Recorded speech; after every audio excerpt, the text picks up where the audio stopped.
Bem-vindos, alunos da EFON, da turma 3MA e 3MB.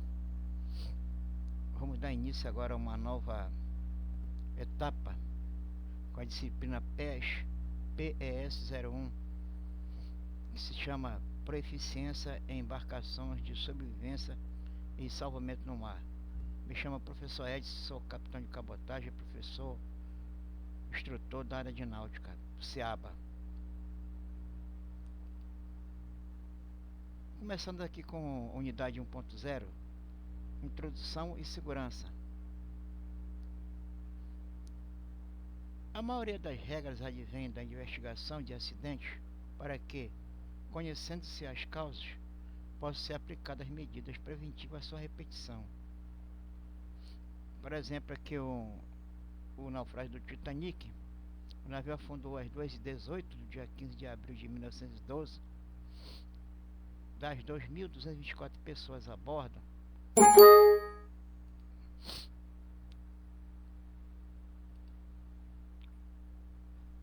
apenas 706 conseguiram sobreviver.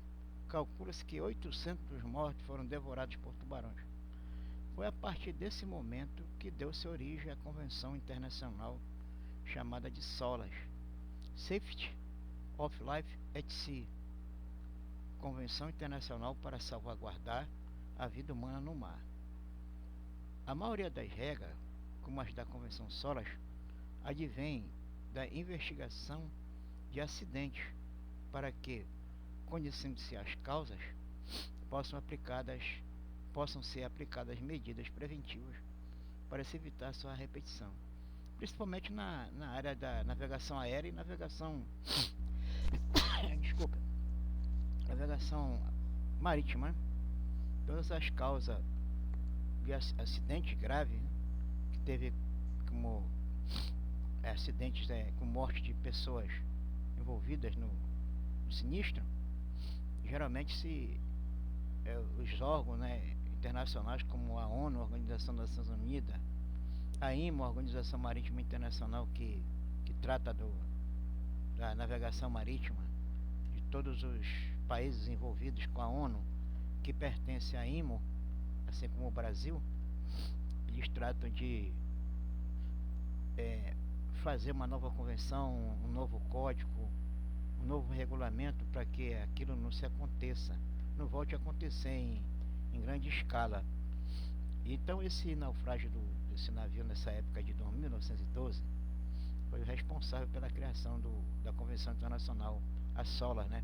A Convenção SOLAS.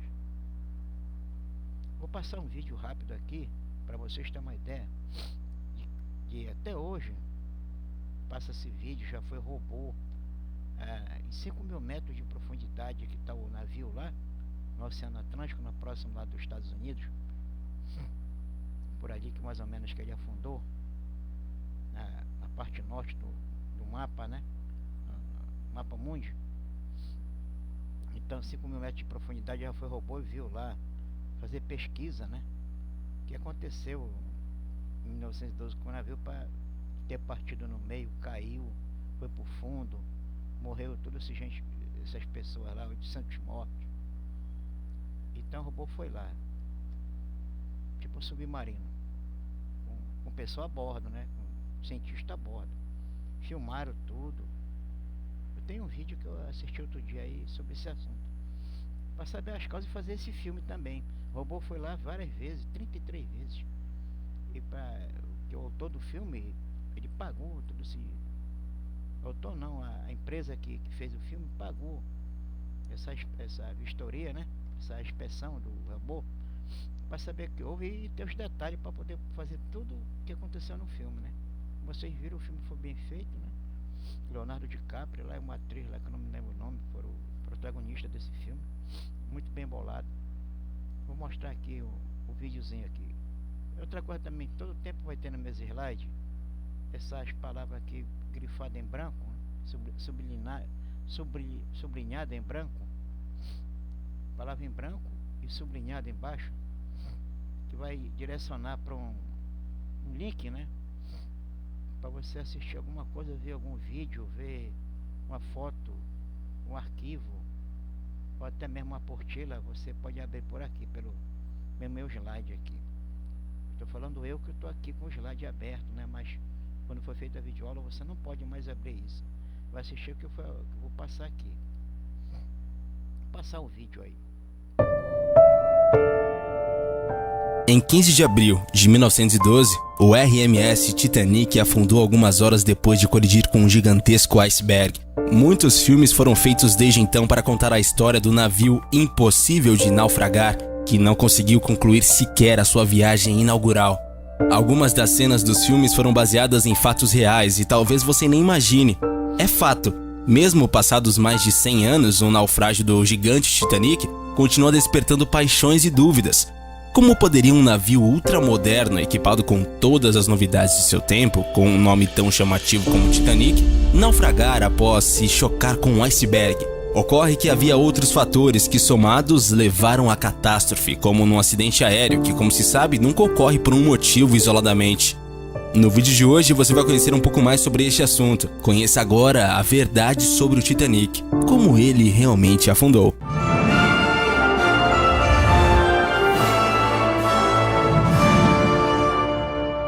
Rebites. Quando fabricado entre os anos 1911 e 1912, o Titanic era dito impossível de afundar, uma obra-prima de engenharia na época. O navio era projetado para continuar navegando mesmo que 4 dos seus 16 compartimentos estanques tivessem problemas e fossem tomados pelo mar. Após colidir com um iceberg, a embarcação, no entanto, teve 6 de seus compartimentos abertos e não pôde resistir e afundou. Teorias foram desenvolvidas para explicar o fato. O casco do navio estava fragilizado por conta das baixas temperaturas do Atlântico Norte? Um submarino alemão atacou o navio? Ou seria a parte submersa do iceberg tão imensa que o navio não pôde resistir ao impacto? Após a descoberta do local em que o navio estava submerso em 1985, diversas expedições foram enviadas ao local para realizar estudos de análise de falhas e então tentar obter uma resposta. Esta finalmente veio à tona em 2008, após quase um século de especulações sobre o que teria causado esse tão famoso caso de falha de engenharia. O Titanic era composto por milhares de chapas de aço de baixo carbono, as quais eram unidas umas às outras por rebites. Na década de 90, acreditava-se, baseando-se em testes Sharp, que o aço falhara por conta da fratura frágil devido às baixas temperaturas. Testes mais modernos mostraram, no entanto, que a temperatura de 0 graus, o aço ainda encontrava-se com tenacidade suficiente para que o casco dobrasse o impacto e não rompesse fragilmente mediante o mesmo, que descartou essa primeira hipótese. Analisou-se então a rebitagem do navio. Na parte central do navio, correspondendo a 3/5 do comprimento, foram usadas 3 fileiras de rebites de aço baixo carbono. Nessa região, assumiu-se que as tensões de flexão máximas estavam localizadas. Nos outros 2 restantes, correspondendo à proa, parte dianteira da embarcação, e à popa, parte traseira, foram usadas 2 fileiras de rebites de ferro forjado. Por ironia do destino, foi a popa do navio que se chocou contra o iceberg, exatamente onde se observou que os rebites são de ferro forjado. Análises desses elementos mostram que eles possuíam uma elevada concentração de escória, 3 vezes acima do nível considerado ideal. Para piorar, a escória estava concentrada em grandes pedaços, o que fragilizou muito os rebites feitos de ferro forjado, que por si só já seriam mais fracos do que os de aço baixo de carbono, e estavam presentes em menor quantidade nas junções. Simulações por elementos finitos mostram que, se usados materiais abaixo dos especificados pelas normas atuais, o carregamento a que os rebites estavam expostos era próximo ao seu limite de resistência, comprovando que qualquer fragilização no material seria crítica. Assim, concluiu-se que esta foi a causa da falha da embarcação. Quais motivos poderiam ter levado o uso do material de baixa qualidade em uma obra tão importante da engenharia? Na época da construção do Titanic, outras 2 embarcações gigantes estavam sendo construídas pela mesma empresa, a irlandesa Harland & Wolff. Cada uma das embarcações seria composta por 3 milhões de rebites, o que criou uma demanda pela empresa de cerca de 9 milhões desses componentes. Os fornecedores da Harland & Wolff não podiam suprir tamanha demanda e a carência de rebites teve pico justamente durante a construção do Titanic, o que forçou a companhia a comprar rebites também de pequenos fornecedores da região, pois queriam cumprir os prazos de entrega da embarcação. Como os rebites de aço forjado eram feitos à mão, necessitavam de muita técnica. O ferro tinha que ser aquecido até um tom exato de vermelho e batido com a combinação certa de marretadas. Como alguns desses fornecedores não eram tão experientes, a qualidade das peças foi comprometida. Além disso, há relatos também de que a empresa quis economizar dinheiro com o material, pois não solicitou aos pequenos fornecedores o melhor material que eles dispunham, mas sim um material um pouco pior. As consequências dessa cadeia de fatores você já conhece. No entanto, ainda que os rebites fossem adicionados em maior quantidade ou fossem de aço, os cientistas não estão certos de que o navio não afundaria, já que de qualquer forma ele sofreu um acidente durante o percurso. O que eles estão certos é de que esse processo seria mais lento, o que permitiria pelo menos que mais pessoas fossem salvas. O compartimento de combustível de Titanic estava em chamas. O jornalista britânico Sina Moloney, que passou 30 anos estudando a história do Titanic, observou as imagens feitas antes de o navio partir e concluiu que a causa do naufrágio pode ter sido um incêndio no compartimento do navio. O fogo começou antes de o navio zarpar e tentaram apagá-lo sem sucesso ao longo de várias semanas. O repórter descobriu que os proprietários do cruzeiro sabiam do fogo e tentaram esconder isso dos passageiros. Para ele, no porto de Southampton, o navio foi atracado de uma forma que os passageiros não notassem as marcas de fuligem. O acabamento do barco nessa área esquentou a uma temperatura de cerca de 1000 graus e quando o Titanic bateu no iceberg, o aço não aguentou, formando um enorme buraco. Os peritos confirmaram que em uma temperatura tão alta, o aço torna-se frágil e perde 75% de sua solidez. Os binóculos estavam trancados e a chave tinha ficado em terra. No último momento, antes de embarcar, o conselho de administração da empresa responsável pelo navio, a White Star Line, decidiu mudar o primeiro assistente do capitão, nomeando em seu lugar Henry Wilde, que tinha uma enorme experiência em lidar com navios como o Titanic. No entanto, o ex-assistente David Blair esqueceu de entregar a Wilde as chaves da caixa de segurança, onde estavam armazenados os binóculos. Claro que a bordo do navio haviam vigilantes, mas sem binóculos, e só contavam com os próprios olhos. Por esse motivo, notaram o iceberg quando já era tarde demais. Apenas 95 anos após a tragédia, a história dos binóculos trancados veio à tona, quando a chave foi leiloada. Esses são outros fatores que podem ter causado a catástrofe. Naquela noite não se via a lua, a qual poderia ter iluminado o iceberg. Se não fosse isso, os vigias poderiam ter notado a aproximação do gelo em um pouco mais cedo. Além disso, as estrelas do céu brilhavam tão intensamente que era difícil distinguir onde estava o céu e onde estava a água, na qual as estrelas se refletiam. O horizonte parecia mais alto do que realmente era. Esses fatores fizeram com que fosse mais difícil notar o iceberg, além do que estavam sem binóculos.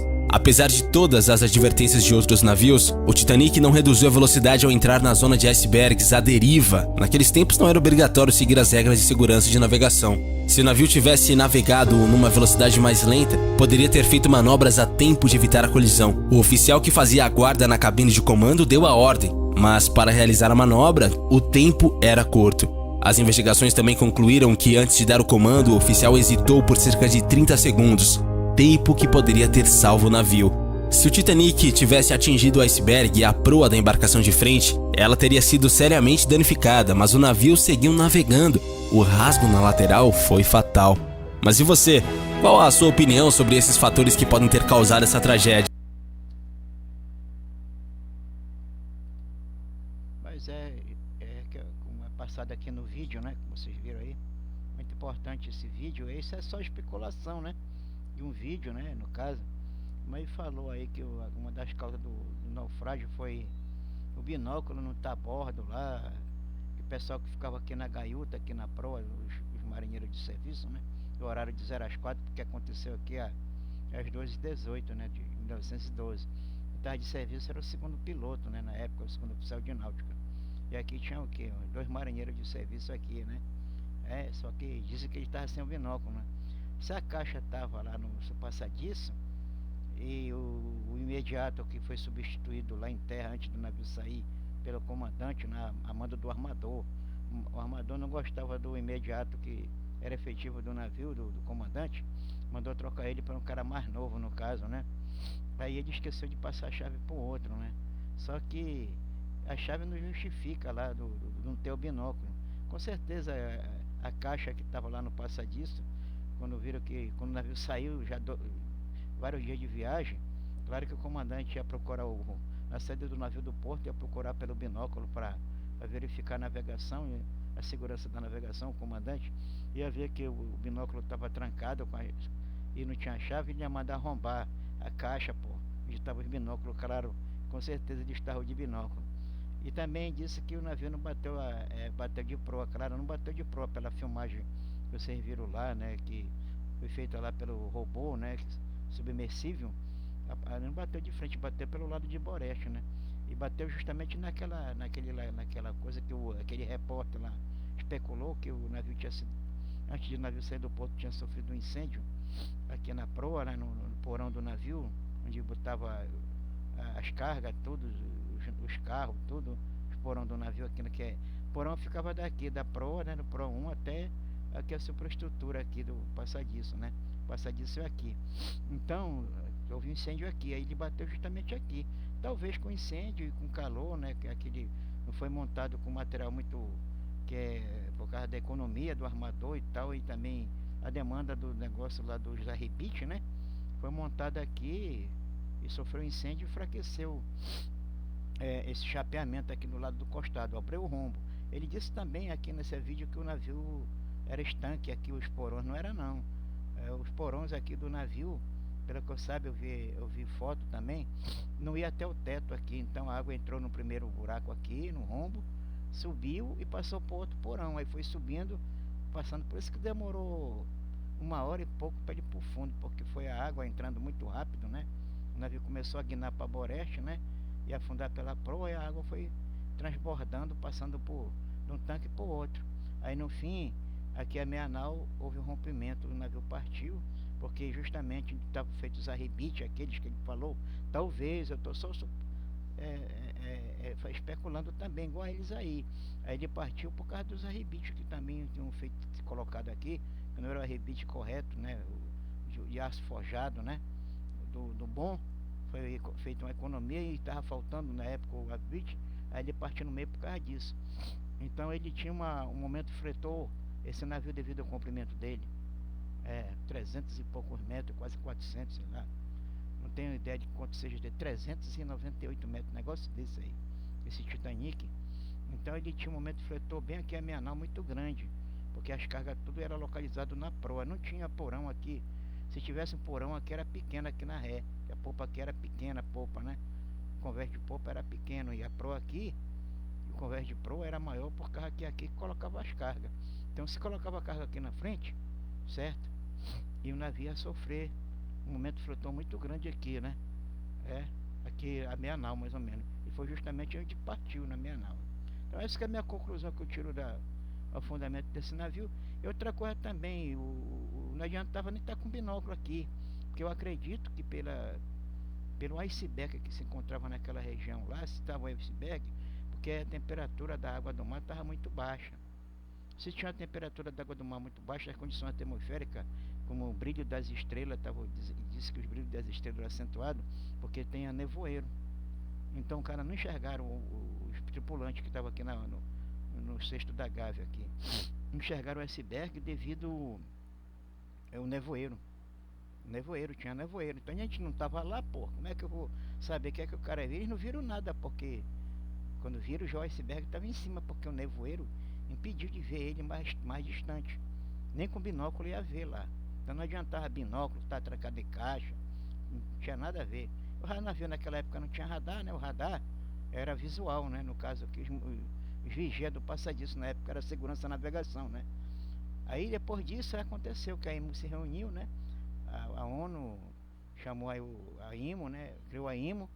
A ONU criou a IMO, a Organização Marítima Internacional.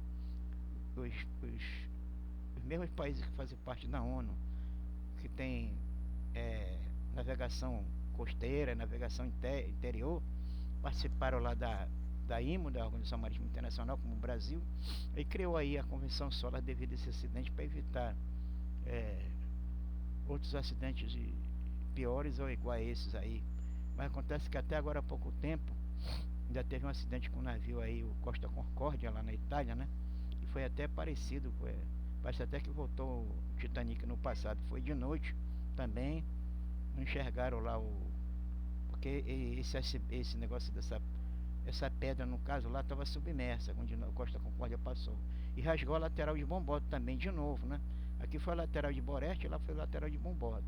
Aí o navio adernou e tal, e morreram 38 pessoas lá.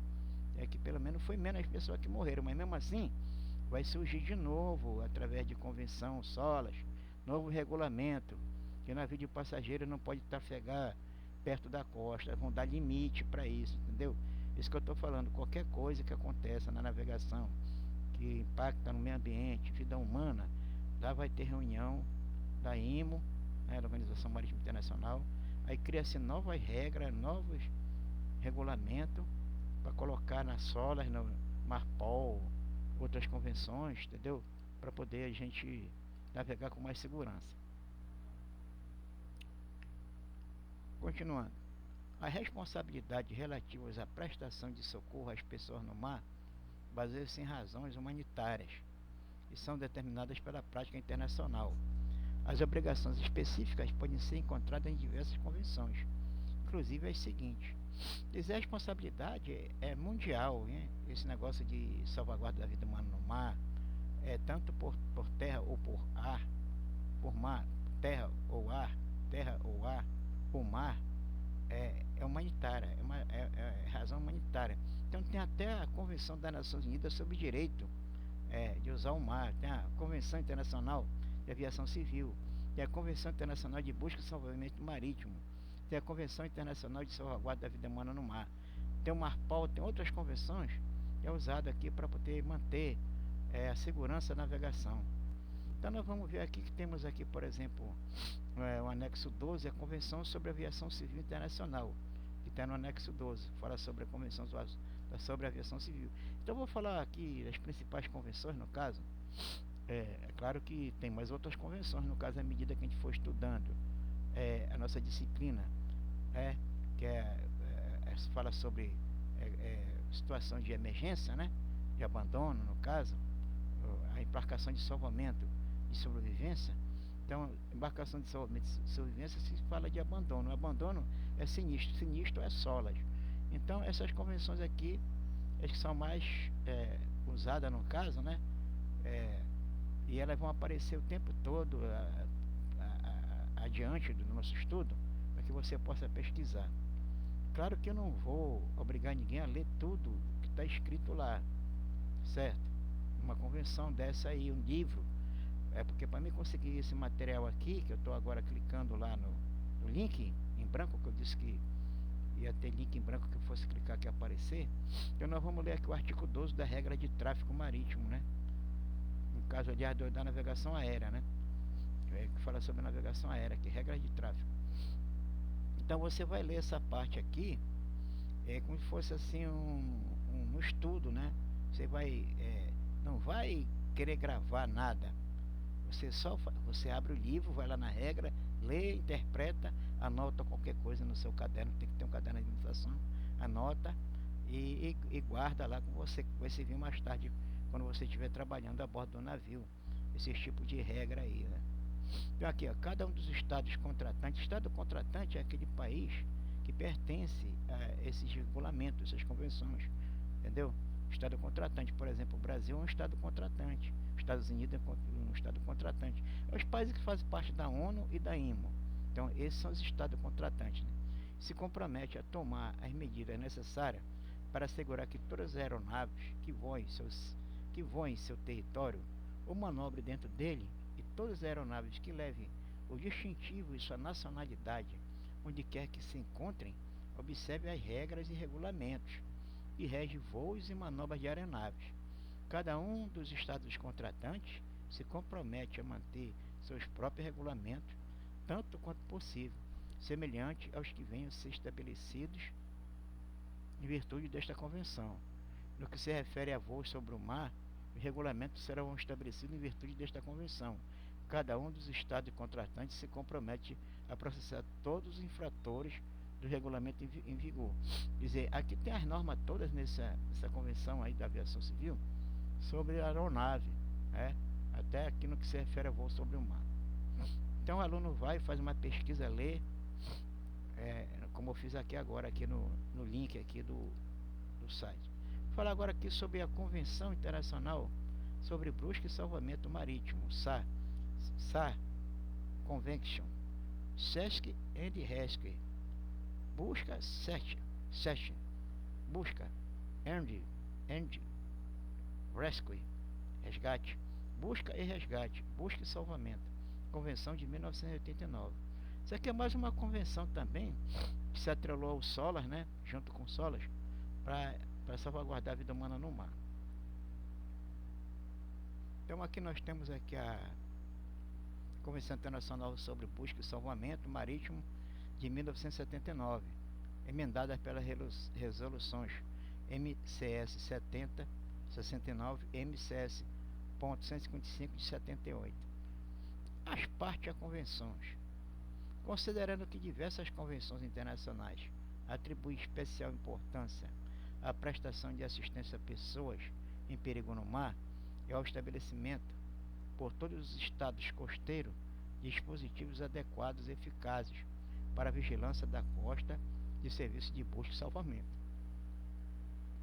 Tendo considerado a recomendação 40 adotada pela Conferência Internacional para a Salvaguarda da Vida Humana no Mar, que é o SOLAS, de 1960, que reconhece a conveniência de coordenar as atividades relacionadas com a segurança no mar e sobre o mar, entre diversas organizações intergovernamentais, desejando desenvolver e promover estas atividades mediante o estabelecimento de um plano internacional de busca e salvamento marítimos, compatível com a necessidade do tráfego marítimo para o salvamento de pessoas que se acham em perigo no mar, e desejando incentivar a cooperação entre organizações de busca e salvamento em todo o mundo e entre participantes da operação de busca e salvamento no mar.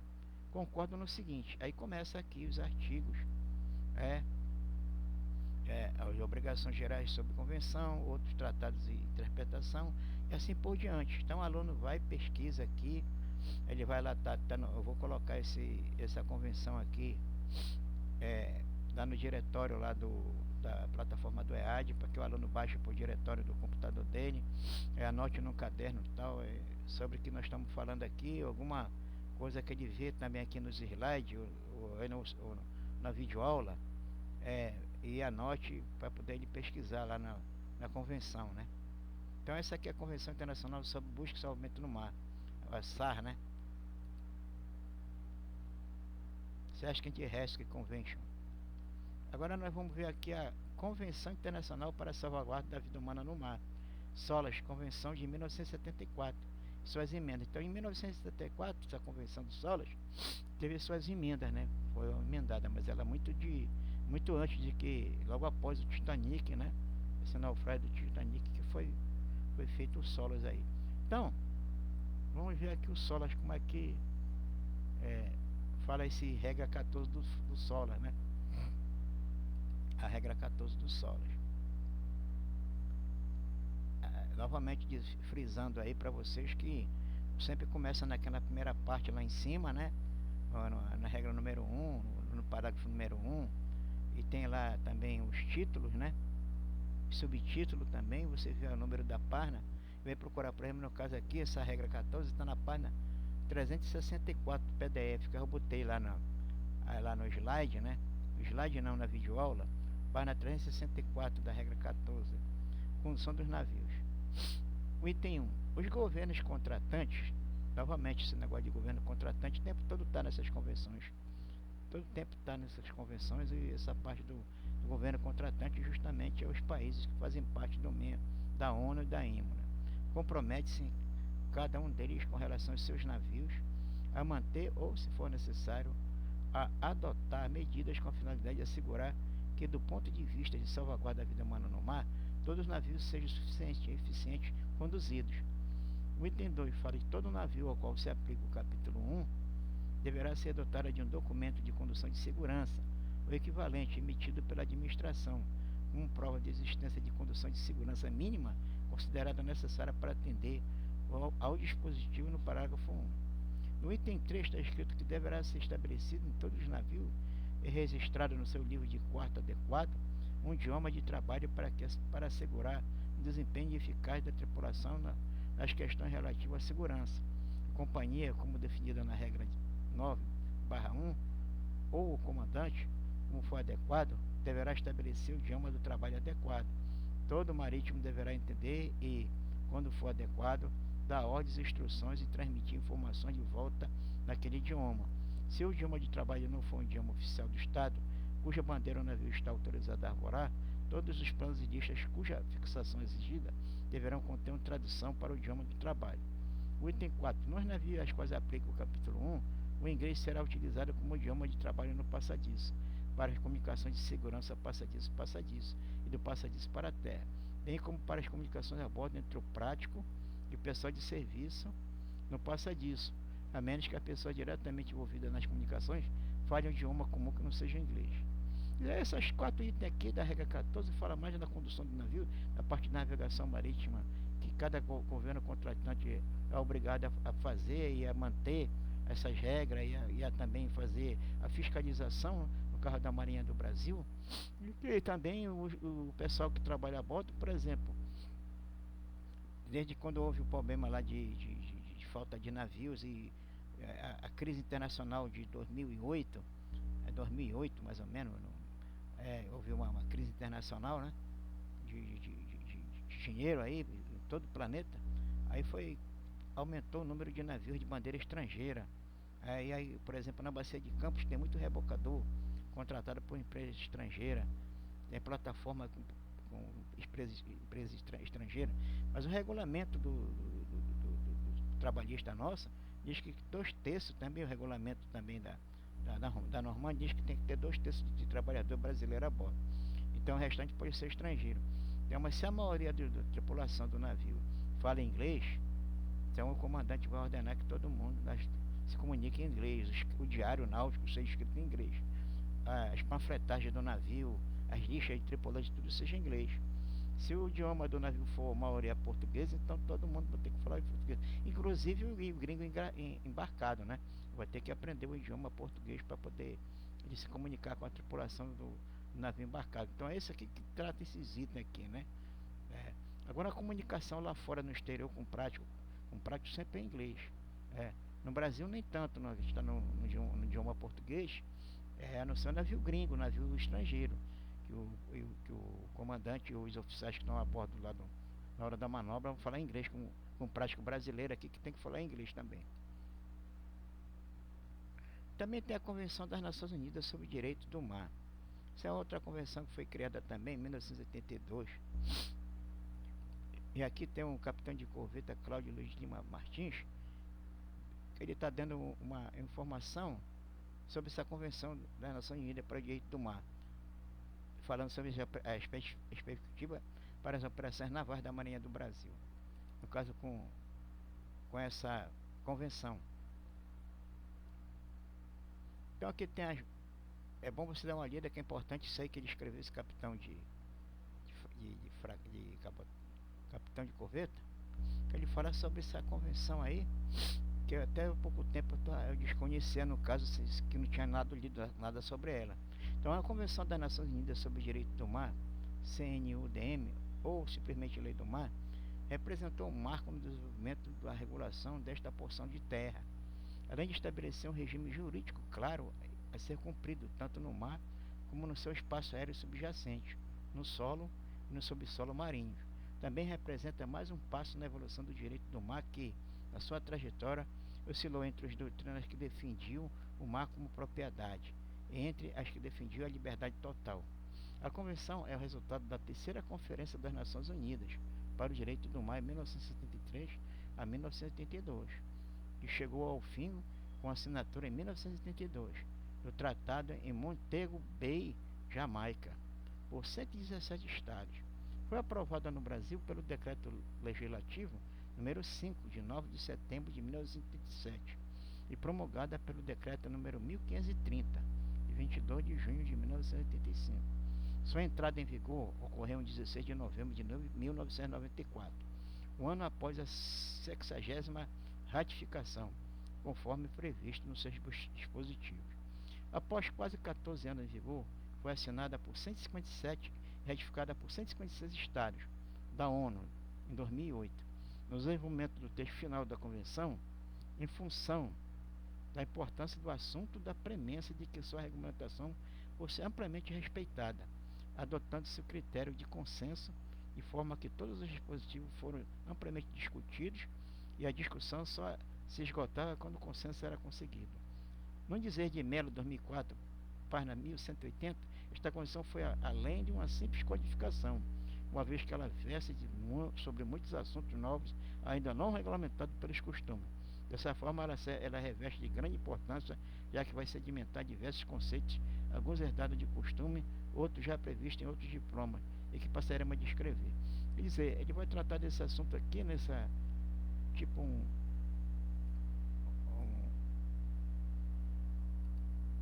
simpósio dele, né, no caso, um documento, né, um estudo sobre essa convenção aqui. Ele vai falar bastante sobre isso lá, é muito bom você verificar lá. A lei número 9.537, de 11 de dezembro de 1997, que dispõe sobre a segurança do tráfego alvear em águas, sob jurisdição nacional, lesta, estabelece que, artigo 36, as normas decorrentes desta lei obedecerão, no que couber, aos atos e resoluções internacionais ratificados pelo Brasil, especificamente ao relativo à salvaguarda da vida humana nas águas, a segurança da navegação e ao controle da poluição ambiental causada por embarcações. Quer dizer, tudo isso aqui vai estar dentro da lesta, que é um regulamento nosso, né, da Marinha do Brasil, jurisdição nacional. Eu vou passar um vídeo aqui em que o capitão de cabotagem, o capitão de mar e guerra, vão falar, e o almirante lá daqui da região norte, né, o comandante da região norte, o almirante e o capitão de mar e guerra lá de Manaus, da capitã dos portos, vão falar sobre essa parte de navegação fluvial. É muito importante esse vídeo aqui para você saber o que é que a Lesta faz, né? Esse regulamento da Lesta faz, a lei da Lesta faz, né, para nós aqui dentro da área territorial brasileira, principalmente na área fluviária. Vou passar um vídeo rápido aqui.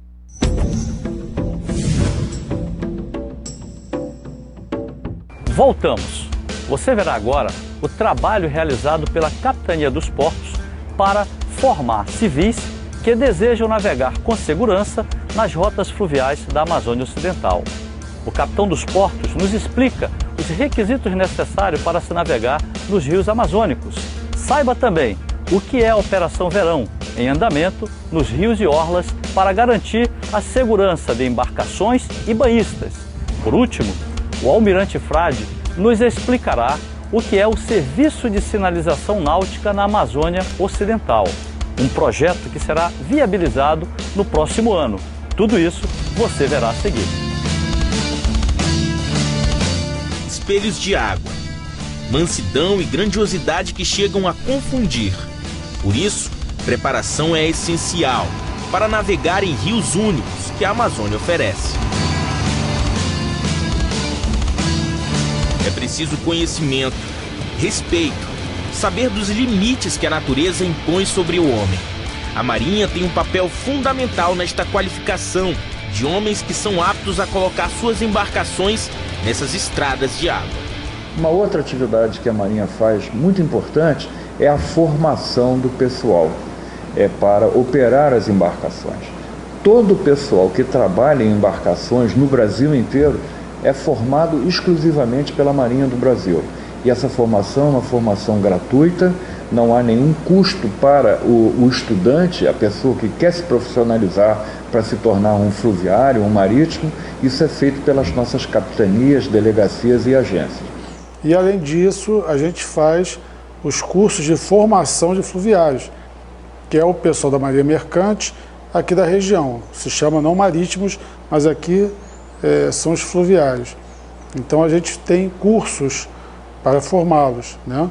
A gente forma tanto marinheiros auxiliares, que é um curso mais rápido, mas são marinheiros que eles não podem ascender na carreira de fluviário, eles ficam só como auxiliares, mas que permite que eles façam a condução de embarcações menores ou façam parte da tripulação de embarcações maiores. E temos o curso maior, que é um curso de 3 meses, que aí sim é para formar marinheiro fluvial de convés de máquina, que aí nesse curso eles podem ir galgando os degraus da carreira, chegando até a capitão fluvial. Esses são os nossos profissionais, os nossos aquaviários que a gente forma. Além disso, a gente também habilita, não vou dizer que a gente forma, a gente habilita os amadores, que é o pessoal que conduz as embarcações de lazer, as lanchas, os jet skis, né? São os não profissionais. Aí a gente faz, aplica uma prova e hoje, desde o início do mês de julho, está sendo cobrado também que eles façam aulas práticas. Nós hoje aqui na região, aqui em Manaus, já temos 2 organizações que aplicam essas aulas práticas como se fossem autoescolas.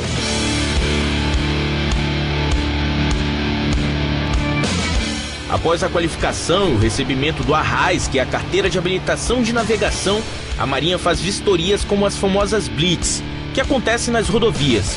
Está em andamento, por exemplo, a Operação Verão, onde inspetores desta Força Armada estão atuando com vistorias diárias em embarcações de todos os tipos. E o navegante que for pego, por exemplo, praticando irregularidades, como pilotar embriagado, pode ter sua habilitação apreendida e ainda pagar multa.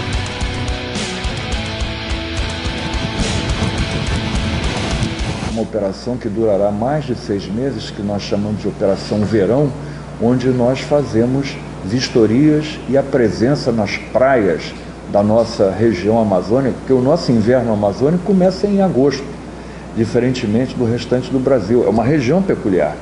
E aí nossas embarcações estarão durante os períodos feriados, fim de semana, nas praias, nos locais onde os banhistas estão e devem ter prioridade. A lei diz que a 200 metros da praia, nenhuma embarcação pode navegar.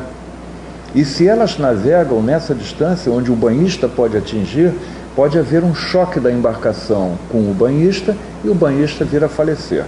E nessas ocasiões, nós pegamos diversas irregularidades, pessoas pilotando as embarcações alcoolizadas, as embarcações sem os equipamentos de segurança, transporte de pessoas sem colete salva-vida, várias irregularidades.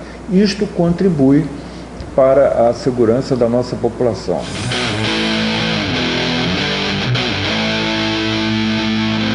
O Rio Amazonas tem cerca de 7.000 quilômetros de extensão, deixando rios como o Nilo e o São Francisco para trás. O Velho Chico, como é conhecido, corta estados brasileiros como Minas Gerais, Bahia, Pernambuco, Sergipe e Alagoas. E para conseguir fiscalizar de forma mais atuante essa imensidão de águas, a Marinha Amazônica deve receber 2 grandes reforços. Devemos inaugurar no próximo ano, aqui na cidade de Manaus, mais uma outra atividade importantíssima para a segurança, que será o Serviço de Sinalização Náutica da Amazônia Ocidental. O que é isso? É uma nova organização. Nós vamos receber mais 2 navios para cá, devem chegar no início do ano de 2013. Um outro navio será construído, ficaremos com 3 navios aqui em Manaus a mais. E esse centro de sinalização, ele fará todo o levantamento dos nossos rios. Há muito tempo que esses levantamentos estão desatualizados e nós agora retornaremos a ter a capacidade de fazer a prospecção, levantamento, conhecer mais os nossos rios para atualizar os mapas, as cartas de navegação e a partir daí ter a sinalização nos rios. Na verdade, com isso, nós estaremos fazendo uma coisa importantíssima, transformando os rios em verdadeiras hidrovias, ou seja, um caminho onde o navegante poderá navegar com tranquilidade.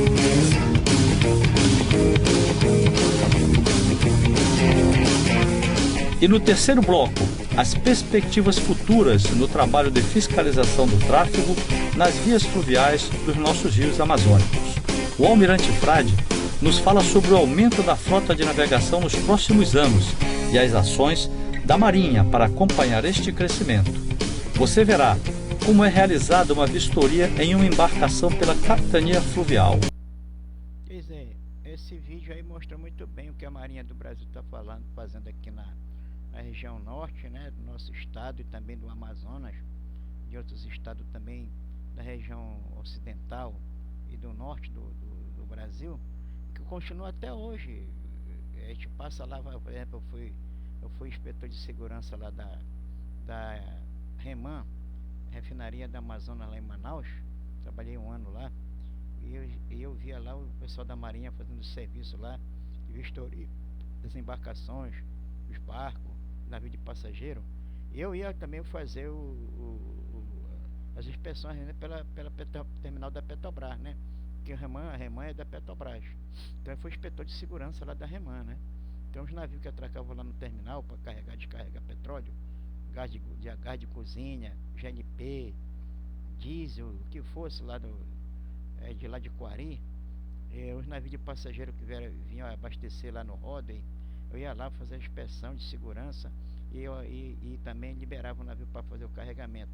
Ficava lá acompanhando o carregamento do navio, do abastecimento até terminar. Porque isso é muito importante, né? A segurança da navegação, para evitar a poluição e também a explosão, né? O incêndio. Então, aqui no artigo 36, as normas decorrentes desta lei obedecerão que couber os atos de resolução internacional ratificados pelo Brasil. Eu já li essa parte aqui, eu vou passar para outra, né? Os governos contratantes da Convenção SOLAS, de 74, comprometem-se, cada um deles, com relação aos seus navios, a manter ou, se for necessário, adotar medidas com a finalidade de assegurar que, do ponto de vista de salvaguarda da vida humana no mar, todos os navios sejam suficientes e eficientemente conduzidos. Quer dizer, aqui a regra 14 do capítulo 5 da página 364 em PDF do SOLAS, está aqui mais um link também que eu vou abrir lá, a página do SOLAS, a 364, vou ver essa regra aqui que trata desse assunto aqui, sobre manter a finalidade de assegurar a salvaguarda da vida humana no mar. Então, todo tempo vai ter esses links, todo tempo vai ter essas regras. Eu vou clicar neles e vou atrás da página. Nós vamos ler lá o que está escrito na regra 14. Então, a regra 14 do SOLAS fala da condução dos navios. Então, tem esses três itens aqui: 1, 2, 3, 4. Então, assim, o SOLAS ele é assim: é feito por regras e subitem, né? Itens e subitem. E você vai pesquisando lá, lá no índice, né? Lá no índice, lá em cima, lá na primeira página do SOLAS, primeira, segunda, terceira página do SOLAS, tem os índices, você vai pesquisando no índice e vem aqui atrás dos sub-itens, né? Condução do navio, o que é que está no item 1? Os governos contratantes, no caso do Brasil, né, comprometem-se, cada um deles, com relação aos seus navios, a manter, ou, se for necessário, adotar medidas com a finalidade de assegurar que, do ponto de vista da salvaguarda da vida humana no mar, todos os navios sejam suficientes e eficientemente conduzidos. Quer dizer, não pode colocar quem não sabe nada lá em cima de navio, né? É por isso que vocês estão fazendo o curso aí para tirar a tua habilitação, tirar o teu certificado de habilitação para trabalhar no navio, que não tem que estar, porque está escrito aqui no SOLAS, está escrito no STCW, está escrito nas convenções internacionais. Todo tripulante tem que estar habilitado, né? No item 2, todo navio ao qual se aplica o capítulo 1 deverá ser dotado de um documento de condução de segurança. Esse documento de condução de segurança é o certificado de segurança de equipamento da embarcação. Então, todo navio tem um certificado de segurança de equipamento da embarcação que trata sobre os equipamentos de incêndio e salvatagem. Então, esse que é o capítulo 1, fala sobre isso aqui. O equivalente, emitido pela administração. A administração é a Marinha do Brasil. Emitido pela administração é a Marinha do Brasil, ou por uma sociedade classificadora, como P&I não, como Bureau Veritas, uma sociedade classificadora, como Bureau Veritas, como tem outras classificadoras aí no mundo todo, né? E tem no Brasil também, lá no Rio de Janeiro tem a sociedade classificadora, como Bureau Veritas, né? Que ele emite essa certificação, o a bordo do navio faz a inspeção, faz os testes, vê lá, o pessoal tá apto, habilitado. Aí depois, no final, ele vê os equipamentos de segurança do navio, tudo, né? Como for feito outra certificação do navio, porque o navio não tem só um certificado, não. A parte de documentação de um navio, o encarregado de bordo, o tripulante responsável pela certificação, pela pasta de certificado do navio é o comandante. Claro que ele é o comandante que é responsável pela documentação do navio. Mas o tripulante que guarda essa pasta e fica controlando o prazo de validade e saber o que está escrito nesse certificado e para que serve cada um deles, é o primeiro oficial de náutica. Então, um navegador que faz a navegação do navio e trata da documentação do navio, o primeiro oficial de náutica é como se fosse um advogado do navio. É mais ou menos assim. É por isso que você faz curso de direito aí, você faz, tem a disciplina Direito Marítimo, né? É justamente por causa disso, que é para habilitar a nossa tripulação, os nossos oficiais de náutica e máquina, habilitar a ele ter conhecimento da parte jurídica também da marinha mercante. Porque tem a documentação do navio que tem que ser colocada em dia, né? Então tem um responsável do navio por isso, é o primeiro oficial de náutica. Então a administração, ela é responsável pela por essa condução de segurança, o equivalente emitida pela administração como prova de existência e condução de segurança mínima, né? Considerada necessária para atender o dispositivo do parágrafo 1 do SOLAS, certo? No item 3, deverá ser estabelecido em todo o navio e registrado no seu livro de quarto adequado um idioma de trabalho para assegurar um desempenho eficaz de tripulação nas questões relativas à segurança. A companhia, como definido na regra 9.1, ou o comandante, como for adequado, deverá estabelecer o idioma de trabalho adequado. Todo marítimo deverá entender que, quando for adequado, dar ordens, instruções e transmitir informações de volta naquele idioma, se o idioma de trabalho não for um idioma oficial de Estado, cuja bandeira o navio está autorizado a arvorar. Todos os planos e listas cuja fixação exigida deverão conter uma tradução para o idioma de trabalho. E no item 4, nos navios aos quais aplica o capítulo 1, o inglês será realizado como idioma de trabalho no passadiço para as comunicações de segurança passadiço e do passadiço para a terra, bem como para as comunicações a bordo entre o prático e o pessoal de serviço. Essa parte eu já tinha lido anteriormente quando eu falei do SOLAS, mas aqui já está tratando especificamente da regra. Falei antes do SOLAS e apareceu essa página como exemplo, como se usa o SOLAS, né? Anteriormente, então eu li a mesma coisa. Então aqui eu estou repetindo de novo, só que eu estou falando da regra 14. A regra 14, capítulo 5, que é a página 364 do PDF aqui. Dotação de embarcação de salvamento. Então existe a embarcação de sobrevivência e as embarcações de salvamento, de acordo com o regulamento SOLAS, né? A Convenção Internacional SOLAS. Embarcação de salvamento e de sobrevivência. Então a embarcação de sobrevivência é aquela que serve para o abandono do navio, no caso. Já a embarcação de salvamento é aquela que é para fazer a busca e resgate da tripulação que está pedindo socorro. Então, na regra 3, 31.2, os navios de carga deverão ter a bordo pelo menos uma embarcação de salvamento, que não é embarcação de sobrevivência. Mas a embarcação de sobrevivência ela pode servir para embarcação de salvamento, desde que ela seja aplicado os regulamentos do SOLAS nessa embarcação. Se ela está cumprindo com o regulamento do SOLAS, embarcação de sobrevivência, então ela pode ser considerada como de salvamento. Nem todas as embarcações de sobrevivência são embarcações de salvamento, não. Então a regra do SOLAS que vai determinar se essa embarcação de sobrevivência poderá ser uma embarcação de salvamento. Para tu não confundir embarcação de salvamento com embarcação de sobrevivência. Embarcação de salvamento é a balaeira e a balsa inflável. E a embarcação de salvamento é o bote de resgate rápido. É o bote de resgate rápido. Que atenda ao disposto na seção 5.1 do Código LSA, página 46, PDF. Quer dizer, aqui já tem um novo código, ó, certo? De salvatagem, né? Salvamento. Esse código aqui na seção 5.1 do Código. Então eu vou abrir aqui a página em PDF aqui do Código que vai falar sobre essa regra aí, 31.2, regra 3 do SOLAS, que aqui está escrito na seção 5.1 do Código do LSA, página 46. Estou aqui na página 46.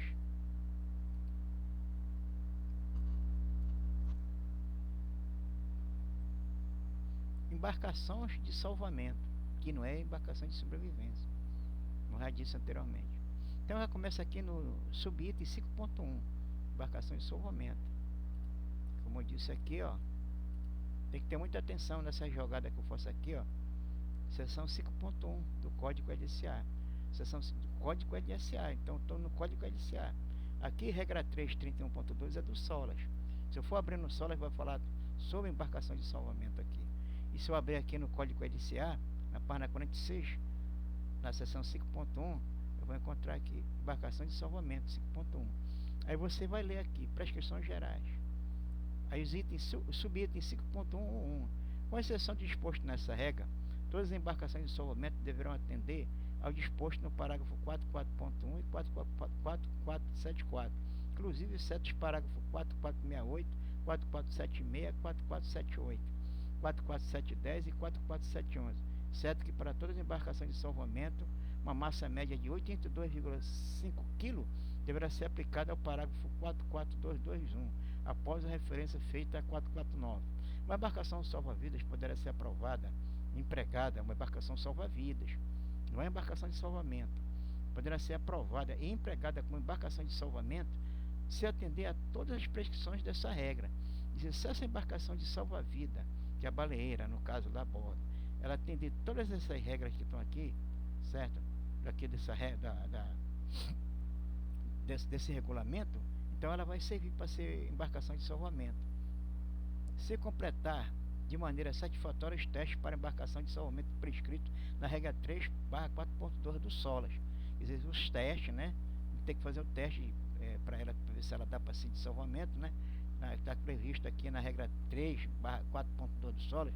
Então você tem que ir lá na regra 3/4.2 e verificar o que é que fala lá sobre esse regulamento de embarcação salva-vida ser embarcação de salvamento. Então você tem que ver isso aqui.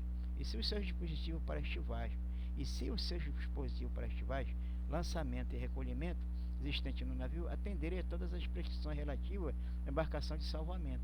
Quer dizer, além de fazer os testes com a embarcação salva-vida, que é a baleeira, para ver se ela vai servir como embarcação de salvamento, os dispositivos que elas estão guardadas lá, arquivadas, e os turcos, no caso, se elas têm condições de ser uma embarcação de salvamento.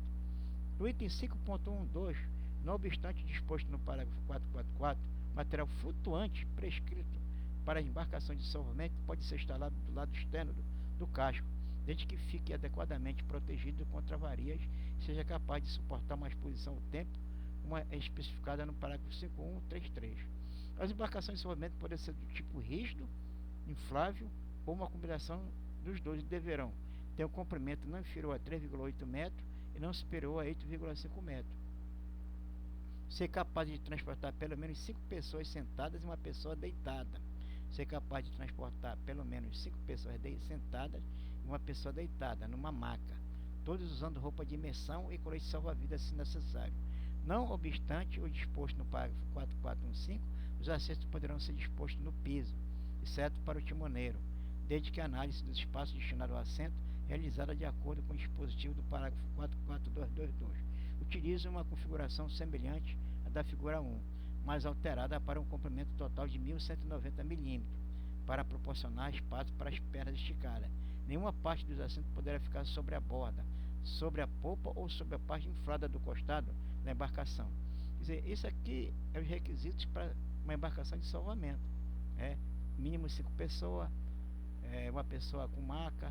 Então todos esses testes vão ser feitos na embarcação salva-vida para ela se transformar em uma embarcação de salvamento.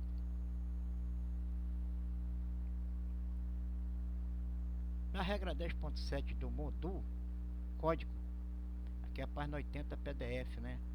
Esse código MODU foi uma luta para me conseguir na internet, que é um livro, é um código, né? Que trata só sobre parte de segurança e também de salvatagem e de embarcações e material de salvamento da parte de offshore, lá das plataformas, entendeu? Então foi difícil conseguir isso aqui. Cada unidade deverá ter a bordo pelo menos uma embarcação de salvamento que atenda ao disposto na regra 3/47. Hoje, conforme a seção 5.1 do LSA, uma embarcação salva-vidas poderá ser aceita como embarcação de salvamento, desde que atenda também às prescrições relativas à embarcação de salvamento. Então, vamos ver o que é que fala lá o código MODU sobre esse negócio aí da embarcação de salva-vida, né? Então o código MODU aqui está falando aqui sobre a regra 3/47 do SOLAS, que é a unidade de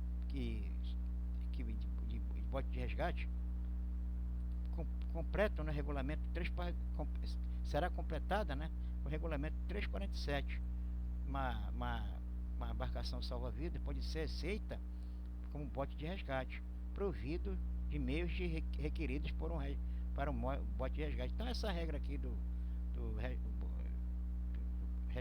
bote de resgate é igual a essa aqui que eu li agora há pouco, que está escrito aqui, ó. Uma embarcação de salva-vida, traduzindo o que está escrito lá, é uma embarcação de salva-vida poderá ser aceita como embarcação de salvamento, desde que atenda também às prescrições relativas a uma embarcação de salvamento. Isso que está escrito aqui é a mesma coisa que está escrito aqui. Embarcação de salva-vida poderá ser aceita como de acordo com a regra 3/47 do SOLA, né? Desde que atenda o requerimento requerido para um bote de resgate, desde que seja requerida para um bote de resgate. Então a tradução é o que está aqui.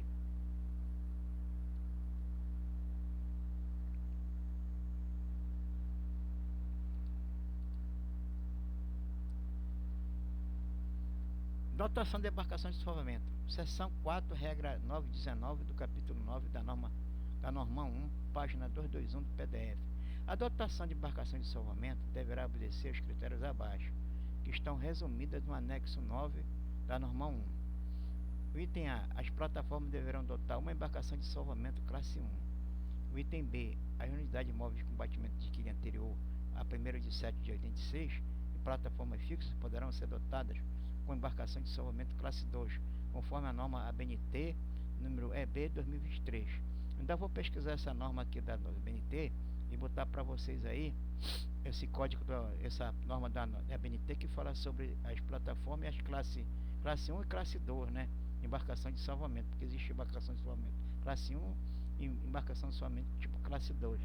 Então essa norma aqui é que trata desse capítulo 9, sobre esse anexo aí, né? A norma que trata sobre essa embarcação de salvamento. Vamos abrir aqui a norma. Também foi outra luta para me conseguir essa norma. Embarcação de salvamento 919. A dotação de embarcação de salvamento deverá obedecer aos critérios abaixo, está resumido no anexo 9A. As plataformas móveis, as fixas habitadas deverão dotar uma embarcação de salvamento classe 1. E B. As unidades móveis em combatimento de quilha anterior a 1º de 7 de 86 e plataformas fixas poderão ser adotadas com embarcação de salvamento classe 1 ou 2. Quer dizer, essa parte aqui trata do tipo de classe que tem que ser adotada na embarcação de salvamento nas unidades de plataforma na situação lá de offshore. Então esse código modul trata disso daí, certo? Aliás, essa norma aqui trata disso aqui, certo? Introdução e segurança. Propósito. O curso tem o propósito de prover treinamentos aos candidatos para lançar e assumir responsabilidade na operação de embarcações rápidas de salvamento, de acordo com as prescrições estabelecidas na seção A/62 do Código do STCW. Quer dizer, lá no Código do STCW tem lá o regulamento que diz qual o propósito do curso, que é o que está escrito aqui. Requisitos mínimos, né? O candidato a um certificado de proficiência em embarcações rápidas de salvamento deve ser portador do certificado de proficiência em embarcações de sobrevivência e embarcações de salvamento, à exceção das embarcações rápidas de salvamento, ter realizado de um curso de treinamento aprovado e satisfazer os padrões de competência para certificado de proficiência em embarcações rápidas de salvamento estabelecidos. Quer dizer, não basta você fazer seu curso, mas você tem que ter essa disciplina PS, que trata sobre embarcações de salvamento e busca. Ela está aqui aprovada de acordo com o SOLAS do STCW também. Essa regra aqui do STCW é que você vai ver o que fala sobre esses requisitos mínimos que a pessoa tem que ter para pilotar ou fazer parte de uma equipe de salvamento, de busca e salvamento, através de usando um bote de resgate, né? Então nós vamos ver aqui o que fala aqui, ó. A seção A62, requisitos mínimos obrigatórios para emissão de certificado de proficiência em embarcações de sobrevivência, embarcações de salvamento e embarcações rápidas de salvamento. Quer dizer, a emissão de certificado, no caso, o aluno, quando termina o curso aí de oficial de máquina, oficial de náutica no SEABA, 3º ano, ele vai receber o certificado de habilitação em que está incluído esse certificado. Todos esses cursos foram feitos durante todos esses 3 anos. Porque no caso os alunos do Prepom recebem o certificado separado com relação a essa parte de emissão de certificado separado que trata sobre esse assunto de bote de resgate, sobre a utilização do bote de resgate, sobre meios de transporte, ele utilizar o bote de resgate para salvaguardar e a vida humana no mar. Então ele vai ser habilitado. Então tem um curso aí no SEABA que tem essas disciplinas também, EESS, nome do curso. Esse curso aí, ele faz com que o aluno do pré-ponto tenha a certificação, a habilitação para pilotar, para usar um bote de resgate, né? Fazer parte da equipe de bote de resgate. Já o aluno já recebe a certificação, já do SEABA, da EFON, já toda empacotada dentro da habilitação dele geral. Então está escrito lá, de acordo com a regra do SOLAS, tal, na certificação dele quando ele receber, vai estar escrito lá. Todos os cursos que ele fez, essas habilidades no caso aí, essas disciplinas, está escrito que ele está habilitado de acordo com a regra tal do STCBRA, do regra tal, e essa regra aqui que trata aqui sobre seção A, V5, vai estar no certificado essa seção aqui, ó, seção A6, que trata sobre obrigatoriedade de emissão de certificado, que ele tem proficiência de embarcação e sobrevivência em embarcação de salvamento, certo? Ele tem essas condições. Então, padrão de competência: deverá ser exigido de todo candidato o certificado de proficiência em embarcações de sobrevivência, embarcações de salvamento. Quer dizer, quando a capitania for a bordo, para saber se o aluno fez o curso ou ele participou dessa disciplina, eles vão ver lá essa regra do SOLAS aqui, ó, certo? Que tem aqui na tabela A61/21. Deverá ser exigido de todo candidato o certificado de proficiência em embarcações de sobrevivência, embarcações de salvamento, incerto embarcações rápidas de salvamento, que demonstre competência para assumir as tarefas, atribuições e responsabilidades listadas na coluna 1 da tabela A6/2-1.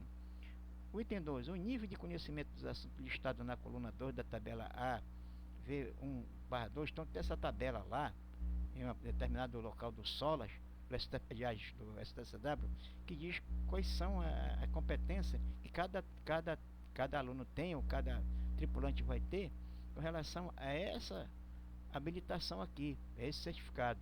Então ele vai ter, de acordo com a tabela lá, as habilidades lá e tal, para poder estar embarcado no navio, porque ele fez o curso e teve a disciplina PES, né, que trata do assunto de resgate, bote de resgate e salvaguarda da vida humana no mar, suficiente para permitir que o candidato não se assuma a função de carregada de uma embarcação de sobrevivência ou de uma embarcação de salvamento em situações de emergência.